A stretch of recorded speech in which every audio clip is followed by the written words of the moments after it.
Hello guys, for today's video, gumawa po tayo ng peanut butter burnt past cheesecake. And here are all the ingredients and yung mga gagamitin natin.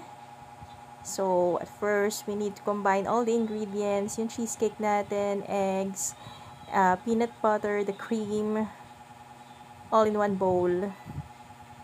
So, now okay na siya. Afterwards, we will transfer it to our baking pan with the parchment paper, and now we will put it inside the air fryer.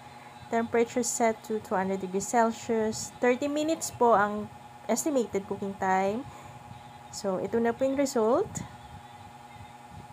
And then, we will cool it down like for 1 day para mag-incorporate lahat, ma-solidify po yung ingredients natin.